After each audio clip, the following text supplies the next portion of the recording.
Hello అండి. Perspectives in ఎడ్యుకేషన్లో పర్యావరణ విద్య అనే దాని గురించి మనకి ఆంధ్రప్రదేశ్లోను తెలంగాణలోను రెండింటికి సంబంధించి ఈ టాపిక్ అనేది ఉందండి. సో వీటిలో పాఠశాలలో పర్యావరణ క్యాలెండర్లో ఉండాల్సిన అంశాలు ఏంటో చూద్దాము. జూన్ 5న ప్రపంచ పర్యావరణ దినోత్సవం జరుపుతారు. ఎన్జీసీ పర్యావరణ వారం జూన్ 22 నుండి 29. జూలైలో డివిజన్ స్థాయిలో ఎన్జీసీ అవగాహన కార్యక్రమాల నిర్వహణ. ఆగస్టు పాఠశాలలోని విద్యార్థులు వినాయకుడిని మట్టితో తయారు చేయుట. అండ్ సెప్టెంబర్ 16 ఇది గుర్తుంచుకోండి, ఓజోన్ దినోత్సవం, గొడుగులతో ర్యాలీలను నిర్వహించుట. అక్టోబర్లో మొదటి వారం వన్యమృగ వారం అండ్ నిశ్శబ్ద దీపావళి జరుపుకుంటారు. అండ్ నవంబర్లో పర్యావరణ మాసంగా జరుపుకుంటారు. డిసెంబర్ 3న కాలుష్య నివారణ దినోత్సవం, వాహన కాలుష్య నివారణ ర్యాలీలు.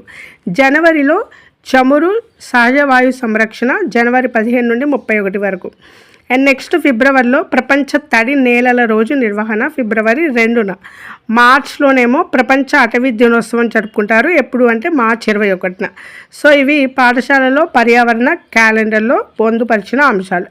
అండ్ ఇక్కడ వచ్చేసి పర్యావరణ సంబంధిత దినాలు ఏంటో చూద్దాము. సో ఈ డేట్స్ అనేవి, ఈ రోజులు అనేవి కూడా ఇంపార్టెంట్. ఫిబ్రవరి 2న ప్రపంచ తడి నేలల దినోత్సవం, మార్చ్ 21న ప్రపంచ అటవీ దినోత్సవం, మార్చ్ 22న ప్రపంచ నీటి దినోత్సవం, మార్చ్ 23న ప్రపంచ వాతావరణ మార్పుల దినోత్సవం, వరల్డ్ మెట్రోలాజికల్ డే.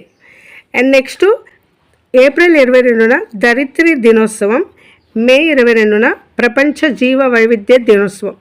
ఏప్రిల్ ధరిత్రి, మే 22న ప్రపంచ జీవ వైవిధ్య దినోత్సవం. అండ్ జూన్ 5న ప్రపంచ పర్యావరణ దినోత్సవం, జూలై 11న ప్రపంచ జనాభా దినోత్సవం, అండ్ సెప్టెంబర్ 16న ప్రపంచ ఓజోన్ పర్యావరణ దినోత్సవం. ఇంకొకటి అక్టోబర్ 2న స్వచ్ఛ భారత్ దివాస్. 2015 నుండి గాంధీ జయంతి సందర్భంగా అక్టోబర్ 2న స్వచ్ఛ భారత్ దివాస్ అనే కార్యక్రమాన్ని జరుపుకుంటారు. Please subscribe for more videos.